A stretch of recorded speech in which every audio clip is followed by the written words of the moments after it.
ஏதோ மாயம் செய்கிறாய், ஏதோ மாயம் செய்கிறாய், ஏதோ மாயம் செய்கிறாய், ஏதோ மாயம் செய்கிறாய்.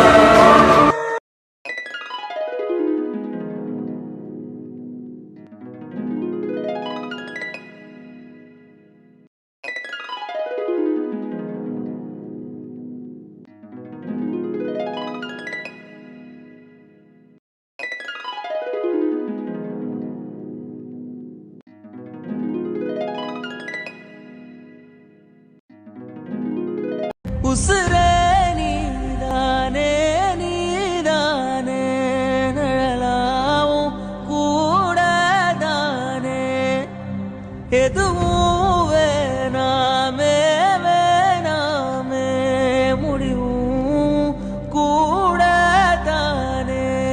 என்னம்மா இது? இப்ப என்னம்மா எதுக்கு இப்படி டிராமா பண்ணிட்டு இருக்காங்க? அதாண்டி எனக்கு தெரியல. அப்படியே ஃபேமிலியோட சேர்ந்து எப்படி டிராமா பண்ணிட்டு இருக்காங்க பாருமா. இந்த நிச்சயம் நடக்கணும் பார்த்தா அவ்வையானா பாய்சன் குடிச்சு எல்லாத்தையும் சொதப்பிட்டா. யாருமா அவ? அவளுக்கு போய் எல்லாம் இவ்வளவு முக்கியத்துவம் கொடுக்கறாங்க. என்னால இதெல்லாம் பார்க்க முடியல. ரொம்ப நடிப்பா இருக்கு. ஆமாண்டி, எனக்கு மண்டிக்கிறது. என் பொண்ணுக்கு ஃபர்ஸ்ட் ரிங் கொடுக்காம இந்த அன்னிக்கர் என்னன்னா அவளுக்கு கொடுத்து நம்மள அசிங்கப்படுத்திட்டாளே. இப்ப என்ன குடும்பத்தோட சேர்ந்து நாடகம் போட்டுட்டு இருக்காங்க. அதாம்மா எனக்கு எரிச்சலா இருக்கு. இந்த மதிய எதுக்கு இப்படி பண்றா? மதிய பாத்தியம்மா? மதிய எதுக்கு இப்படி அழுதுட்டு இருக்கா? யாருன்னு தெரியாத பொண்ணுக்கு எதுக்கு இப்படி அழுகுறா? அவளும் நம்ம கல்யாணம் நடக்குன்னு நினைச்சிருப்பான். இப்படி நிச்சயம் என்ன பொண்ணு நினைச்சு ஒருவேளை அழுகுறானோ? லூசாமணி, அத்தைக்கு மட்டும் தான் அந்த பொண்ணு தெரியும் சொன்னேன். ஆமா, உன் அத்தைக்கார அப்படிதான் என்கிட்ட சொன்னா. ஆனா இவன் பண்றத பார்த்தா ஏற்கனவே அந்த பொண்ணு தெரியும் போல. ஆமா, அந்த பொண்ணோட அம்மா அப்பா எங்க? ஆமாடி, நீ சொன்னதுக்கு அப்புறம் தான் ஞாபகம் வருது. அந்த பொண்ணோட அம்மா அப்பாவை வரலையே. அந்த பொண்ணு கூட அவன் ஃப்ரெண்ட் மட்டும் தான் வந்திருந்தா. என்னம்மா சொல்ற? அம்மா அப்பா வரலையா? அப்படினா இந்த மகாராணிக்காக தான் என்ன வேணாம் சொன்னாங்களா? நான் எவ்வளவு ஆசையா இருந்தா இந்த நிச்சயம் நடக்க போதேன்னு. நிச்சயம் நடந்தா எல்லாம் நம்ம கைக்கு வந்த மாதிரி இருக்கும்னு நினைச்சேன். பார்த்தா லாஸ்ட் இப்படி சொதப்பிட்டாளே. இப்ப எதுக்கு ஃபேமிலியோட ஒப்படைக்கிறான்னு தெரியல. என்ன காப்பாற்ற முடியாதுன்னு சொல்லிட்டாங்க. ஐயோ, இவங்க நாடகத்தை பார்க்க முடியல. அம்மா இப்ப எதுக்கு அவ பாயசம் சாப்பிட்டாரா? நிச்சயம் நடக்க போற நேரத்துல அதுவும் மதி இவ கையில ரிங்க போட சொல்ல மயங்கி விழுந்துட்டா. ஒருவேளை இந்த கல்யாணம் அந்த பொண்ணுக்கு பிடிக்கலையோ? ஆனா எனக்கு ஒண்ணு மட்டும் புரியலம்மா. என்னமானோ? அங்க பாருமா மதிய இப்படி அழுகுறானே. அந்த பொண்ணு மயங்கி கீழே விழ போனதும் மதிய அவன் நின்று சாச்சிக்கிட்டாமா. நீ என்ன பார்த்த? ஒருவேளை அந்த பொண்ணு இவ லவ் பண்றானா? சே இருக்காதடி. அன்னிக்கு தான் சொன்னால எனக்கு மட்டும் தான் தெரியணும். அப்படி எதுவும் இருக்காது. இல்லம்மா, அவன் உயிருக்கு ஏதோ ஆன மாதிரி. அவன் எப்படி மீரா மீரான்னு கத்துனா தெரியுமா? அந்த பொண்ணு பேர் இவனுக்கு எப்படி தெரியும்? அவன் நெருக்கமானவங்களுக்கு ஏதோ ஆன மாதிரி எப்படி துடிச்சு போனா? இப்ப என்ன அழுகுறாமா? அப்ப இதுக்குலாம் என்ன அர்த்தம்? இந்த அத்தைக்காரி சேர்ந்து அழுகுறத பார்த்தா ஏதோ டவுட்டா இருக்குமா? அது ஒண்ணு இல்லனுமா. அந்த பொண்ணு செத்து போயிட்டானா இவங்க மேல தான் கேஸ் ஆகும். அதுக்கு தான் அழுகுறான்னு நினைக்கிறேன். போமா, நீ ஒண்ணு இதுல ஏதோ இருக்குமா. ஆனா ஒண்ணு, மதி மட்டும் அந்த பொண்ணை லவ் பண்ணா அந்த பொண்ணு மதி கூட சேரவே விட மாட்டேன். என்ன வேணாம்னு சொல்லிட்டு அவன் மட்டும் சந்தோஷமா இருக்கலாமா? இப்படி சந்தோஷமா இருக்கான்னு நானும் பாக்குறேன். அதானே. ஆனா நான் நிச்சயம் நின்னு போச்சே. நான் போயிட்டு அந்த அன்னிக்கரை 4 வாரத்தை கேட்டுட்டு வரேன். அம்மா, அப்படியெல்லாம் பண்ணி வைக்க போறேன். முட்டாள்தனமான வேலை எதுவும் பண்ணாத. சின்ன நடக்குது அதை மட்டும் வேடிக்கை பார்க்கலாம். அதுக்கப்புறம் நான் சொல்ற மாதிரி நடிச்சா மட்டும் போதும். ஏங்க அந்த பொண்ணு இப்படி ஒரு முடிவு எடுத்துட்டா? அழாத மருகதம், இது ஆகாது. இல்லைங்க, நான் அந்த பொண்ணுகிட்ட நல்லா தானே பேசிட்டு இருக்கேன். என்ன இதுன்னு என்கிட்ட சொல்லலாம்ல. எனக்கு ரொம்ப பயமா இருக்கு. மருகதம், நான் தான் சொல்றேன்ல, ஒன்னும் ஆகாது. இப்போ டாக்டர் வந்து நம்ம டாக்டர்கிட்ட கேட்கலாம். அதான் ட்ரீட்மெண்ட் போயிட்டு இருக்குல்ல, நீ அழாத. இப்படி தப்பான முடிவு எடுக்கிற அளவுக்கு அப்படி என்னதாங்க நடந்தது? என்கிட்ட நைட்டு கூட நல்லா தாங்க பேசினா. வீட்டுக்கு வந்தப்போ நல்லா தான் பேசிட்டு இருந்தா. அப்புறம் என்ன ஆகிடுச்சு? நான் கூட மயங்கணும் வேற என்னமோ நினைச்சிட்டேன். ஆனா இப்படி விஷத்தை சாப்பிட்டுருப்பான்னு கொஞ்சம் கூட நினைச்சு பார்க்கலங்க. எனக்கு ரொம்ப பயமா இருக்குங்க. எதனா மருகதம், இப்ப எதுக்கு நீ இப்படிலாம் பேசிட்டு இருக்க? ஒன்னும் ஆகாது, நீ பயப்படாத. இப்போ டாக்டர் வருவாரு, அவர்கிட்ட என்ன ஏதுன்னு கேட்கலாம். நீ அழாத, அங்க போய் டாக்டர் வந்துட்டாரு. டாக்டர் டாக்டர், என் பொண்ணு எப்படி இருக்கா? சொல்லுங்க சார், எப்படி இருக்காங்க? இப்போ ஓகேவா இருக்காங்க, நல்லா இருக்காங்க சார். எந்த பிரச்சனையும் இல்லையே, யாரும் பயப்பட வேண்டாம். அவங்க இப்போ நல்லா இருக்காங்க. இப்போ கொஞ்சம் மயக்கத்தில் இருக்காங்க. அதான் இன்னும் ஒரு 1/2 hourல கண்ணை முழிச்சிடுவாங்க. டாக்டர் இப்போ பார்க்கலாமா? ஓகே, பார்க்கலாம். யாருன்னா ஒரு ஆள் மட்டும் போங்க, பேஷண்ட்டை டிஸ்டர்ப் பண்ணாதீங்க. கண்ணை முடிச்சதுக்கு அப்புறம் நீங்க எல்லாரும் போயிட்டு பாருங்க. ஓகே டாக்டர், வீட்டுக்கு கூட்டிட்டு போலாமா? இல்லம்மா, வீட்டுக்கு இப்போ கூட்டிட்டு போக முடியாது. 2 days இங்கே ஹாஸ்பிட்டலில் தான் இருக்கணும். மற்றபடி எந்த பிரச்சனையும் இல்லை. அவங்க நல்லா தான் இருக்காங்க. நாங்கள் செக் பண்ணுவோம், அவ்வளோதான். சார், நீங்க தானே அந்த பாய்சன் பேஷண்டோட அட்டெண்டர்? ஆமாங்க சிஸ்டர். சார், பேஷண்டோட டீடைல் சொல்லுங்க. பேஷண்ட் நேம் என்ன? ஜீவியா. மீராவா? சார், யாருன்னா ஒரு ஆள் பேரை சொல்லுங்க. என்ன மாத்தி மாத்தி சொல்லிட்டு இருக்கீங்க? நீங்க அந்த பேஷண்டோட அட்டெண்டர் தானே? ஆமாம் sister, name Meera. Okay sir, reception வந்து எல்லா டீடைலும் சொல்லுங்க. ஓகே சிஸ்டர், நீங்கள் போங்க. இவங்க என்ன ஜீவியை பார்த்து மீரான்னு சொல்கிறான்? இவனுக்கு எப்படி ஜீவியை தெரியும்? ராஜேஷ், என்ன வேணும்? உங்ககிட்ட பேசணும், கொஞ்சம் அப்படி வரியா?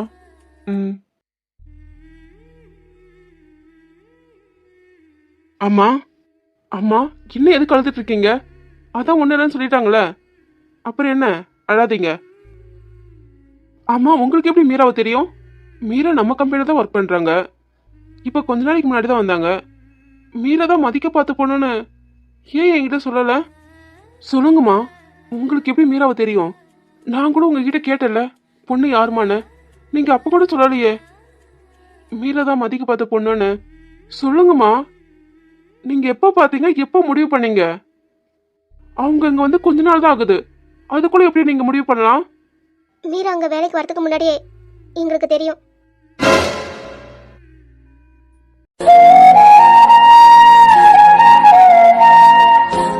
மீரா, எதுக்கு இப்படி பண்ண? நான் உன் லைஃப்ல வந்து உன்னை ரொம்ப காயப்படுத்துறேன், உன்னை ரொம்ப கஷ்டப்படுத்துறேன். எல்லாம் என்னாலதான். எதுக்கு இப்படி ஒரு முடிவு எடுத்த? என்னை பத்தி யோசிக்கல நீ?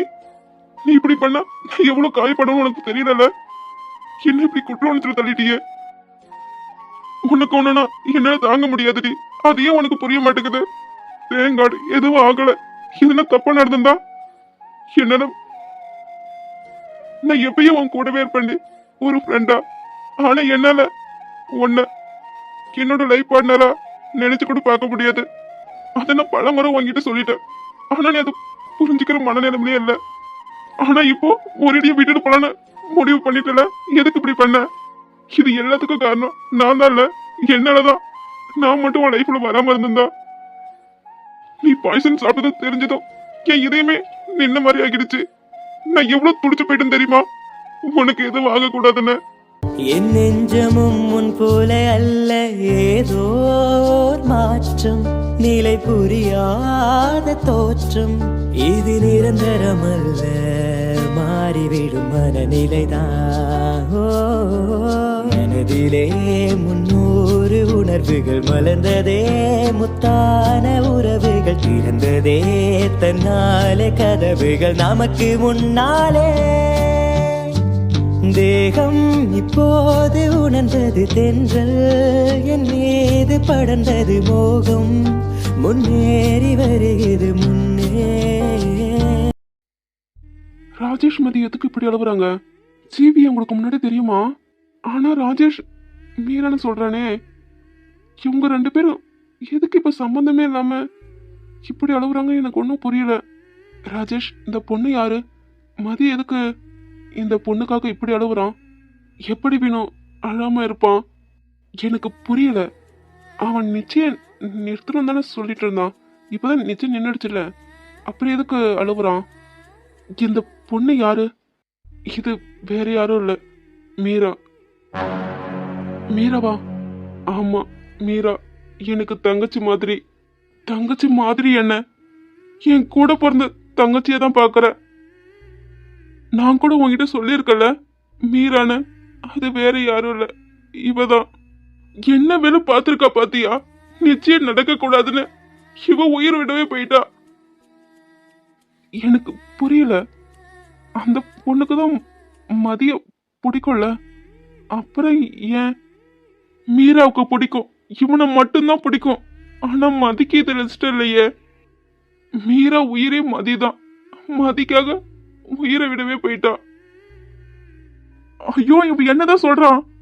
ஜீவி இங்க இருக்கா. மதியம் ராஜேஷ் பெங்களூர்ல தானே இருந்தாங்க. அப்புறம் எப்படி ஜீவியை பார்த்திருக்க முடியும்? தெரிஞ்ச மாதிரி பேசிட்டு இருக்கான். பேரு வேற மீரான்னு சொல்றான். டேய் ராஜேஷ், கொஞ்சம் தெளிவா சொல்லு, எனக்கு புரியல. இந்த பொண்ணை எங்க பாத்தீங்க? எப்படி தெரியும்? 3 வருஷத்துக்கு முன்னாடி. உனக்கு தெரியல மதிக்கு சின்னதா ரெஸ்டாரண்ட் ஆரம்பிக்கணும்னு. அவங்க வீட்டில் அவனுக்கு இந்த மாதிரி பண்றது பிடிக்கல. அதனால அவங்க வீட்டுக்கு தெரியாம காலேஜ் முடிச்சுட்டு ஈவினிங் டைம் போல ஹோட்டலில் போயிட்டு ஒர்க் பண்ணலான்னு முடிவு எடுத்தான். அவன் நல்லா குக் பண்ணுவான். நிறைய ஹோட்டலில் ட்ரை பண்ணான். ஆனால் எங்கேயும் கிடைக்கல. அவனுக்கு ஹோட்டலில் போயிட்டு சமைக்கணும்னு ரொம்ப ஆசை. பட் அவனுக்கு அந்த சான்ஸே கிடைக்கல. 1 வீக் ஒரு பெரிய ஹோட்டலில் ஒர்க் பார்த்தான். குக் பண்ணுற வேலையில் ரூம் பாயா. நாம் மதிய எல்லா நேரமும் விளையாட்டுத்தனமாக தானே பார்த்துருப்போம். ஆனால் மதிய அப்போ இவ்வளோ பெரிய வேலை பார்த்தான். அதை நினைச்சாலே எனக்கு மதி மேலே ஒரு தனி மரியாதையாக இருக்கு. மதி அவ்வளோ பெரிய விஷயத்த பண்ணான். நான் நினைச்சிருந்தாலும் அதை பண்ணிருப்பனாலும் தெரியல. ஆனா மதி எதை பத்தியுமே யோசிக்கல. அப்பதான் ஃபர்ஸ்ட் டைம் மீராவை மதி பார்த்தான். எங்க அப்பா அப்பவே சொன்னான், மகனே உனக்கு ஆழமான எதிர்காலம் இருக்குடான்னு. ஆனா இப்படி ஆழமா இருக்கும்னு நான் எதிர்பார்க்கவே இல்லை. என்ன மச்சான், ஒரே ஜாலியா இருக்க போலியே. பாரா, ரொம்ப ஸ்டைலா வேலை பார்க்கறிய. எப்படி மச்சான், கிளீனிங் ஒர்க்ல எப்படி போகுது? ரொம்ப பிடிச்சு போச்சு போல உனக்கு. அதான் உன் முகத்துல தெரியுதே, உன் கண்ணாலே எனக்கு நன்றி சொல்றியே. தேங்க்யூ மச்சான், இப்படிப்பட்ட வேலை எனக்கு வாங்கி கொடுத்துருக்கேன்னு. அப்படி தானே தோணுது. சரி விடுதா, அதனால எதிர்பார்க்க மாட்டேன். ஆமா மச்சான், ரொம்ப சந்தோஷமா இருக்கேன். ஏன்னா நீ எனக்கு கவர்மெண்ட் ஜாப் வாங்கி கொடுத்துருக்க பத்தியா, அதான் உனக்கு கண்ணாலே நன்றி சொல்றேன். வேற உனக்கு பண்ற, உனக்கு கோவில் கட்டி கும்பாபிஷேகம் பண்ணிட்டோமா? நானும் இங்க என்ன தரைய தொடக்கி விட்டுட்டாங்கன்னு கடுப்புல இருக்கிறேன். நீ வந்து என்ன வெறுப்பேத்துறியோ? டேய் சிரிக்காதடா, சிரிச்சுனா பல்ல பேத்துருவோம் பாத்துக்கோ. ஏன்டா இப்படி பண்ற? நான் உங்ககிட்ட கேட்டேனா? வேலை வேணும்னு உங்ககிட்ட கேட்டேனா? நான் பாட்டுக்கு ரூம்ல சாப்பிட்டு தூங்கிட்டு இருந்தேன். என்ன இப்படி கூட்டிட்டு வந்து கக்கூஸ் கழுவி விட்டுட்டு. டேய் மச்சான், ரூம் பாய்னா எல்லா வேலையும் செஞ்சுதான் ஆகணும். ஓஹோ அப்படிங்கிறாங்க. இது எனக்கு தெரியாம போய்கிடுச்சே. கொஞ்சம் அதை என்கிட்ட கொடுத்துட்டு எங்க பக்கத்து ரூம்ல கக்கூஸ் கழுவணுமா, போய் கழுவிடுங்க. என்ன மச்சான் எப்படி சொல்லிட்டியே? என்னை விட உனக்கு தான் அந்த வேலை மேட்ச் ஆகுது. 10 பொருத்தமும் பக்காவா இருக்கு. எதுக்கு கக்கூஸ் கழுவா அப்படின்னு பொதுவா சொல்லிட முடியாது. மூஞ்சி பார்த்தா அப்படிதாங்க தெரியுது. நான் உனக்கு என்னடா பாவம் பண்ண? இப்படி என் உயிர் எடுக்கிறிய? உன்னை போயிட்டு ஃப்ரெண்டா பிடிச்சேன் பாரு. என்ன டேடி நடிக்காதடா. பிடிக்கலன்னு அப்படி ஸ்டைலா நின்றுருக்கியோ? என்ன ஸ்டைலா மாஸ்க் கட்டுற? டே உனக்கு அவ்வளவுதான்டா மரியாதை. செருப்பு பிஞ்சுக்கோ. ஸ்டைலா நிக்கிறேனா? ஏன்டா எனக்கு இடுப்பு பிடிச்சிக்கிச்சுடா. வந்த நேரத்துல இருந்து குனிஞ்சு நிமிந்து மாப்பு போட்டு இடுப்பு ஒரு பக்கமா போயிடுச்சு. இப்ப அது எந்த பக்கம் தான் வரும்னு எனக்கே தெரியல. ஏன்டா உனக்கு இந்த வேலை? எதுக்கு இப்படி பண்ற? நீ என்னன்னா ஹோட்டல்ல ஏறி வேலை தேடிட்டு இருக்க. உங்க அம்மா என்னன்னா எனக்கு கால் பண்ணி திட்டிட்டு இருக்காங்க. நீ பண்றதுக்குலாம் நான் திட்டு வாங்கிட்டு இருக்கேன்டா. அது பத்து தானே இப்போ இந்த மேனேஜர் சொட்ட திறங்கிட்டு எனக்கு கோத்து விட்டு வச்சுக்குதே. அவன் என்ன பார்க்க நேரம் அந்த கக்கூச கழுவு, இந்த கக்கூச கழுவு அப்படின்னு சொல்லிட்டு போறான். என் மூஞ்சிட நான் கக்கூசு கழுவேன்னு எழுதி போட்டிருக்கேன் என்ன? டேய் மச்சான், இதெல்லாம் ட்ரைனிங்டா, கத்துக்கணும். இப்படிலாம் செய்யணும்னு கத்துக்கிட்டதான் ஃபியூச்சர்ல நமக்கு யூஸ் ஆகும். ஃபியூச்சர்ல யூஸ் ஆகுமா? டேய் புரிஞ்சு போச்சுடா.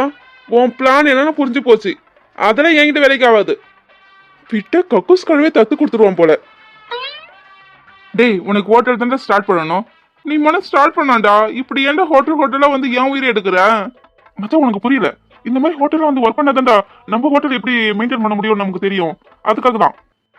சரி அதுக்கு நீ மட்டும் வந்து தொலைற தானே, என்னையே இழுத்துட்டு அலையிற. நீ இல்லாம எப்படி மச்சான்? நீ தான் என்னோட ஃப்ரெண்டு. அதனால எங்க பண்ணாலும் நீ வரணும். நீ தானே என்னோட எனர்ஜி.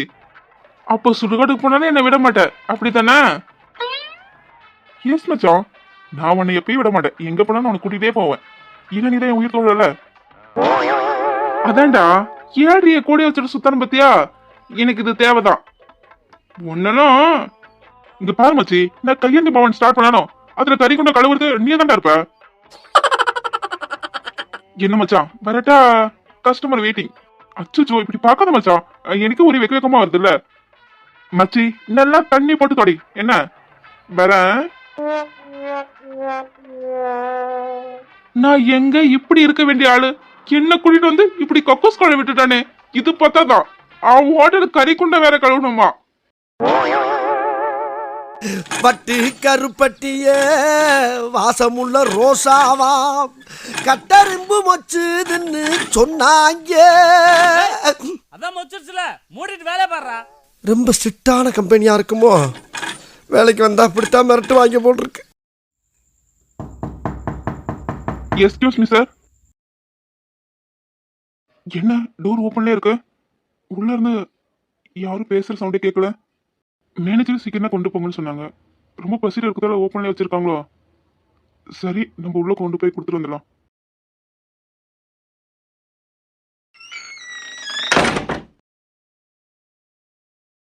சாரி சார், கொஞ்சம் ரெடி ஆகிடுச்சு. Your dinner.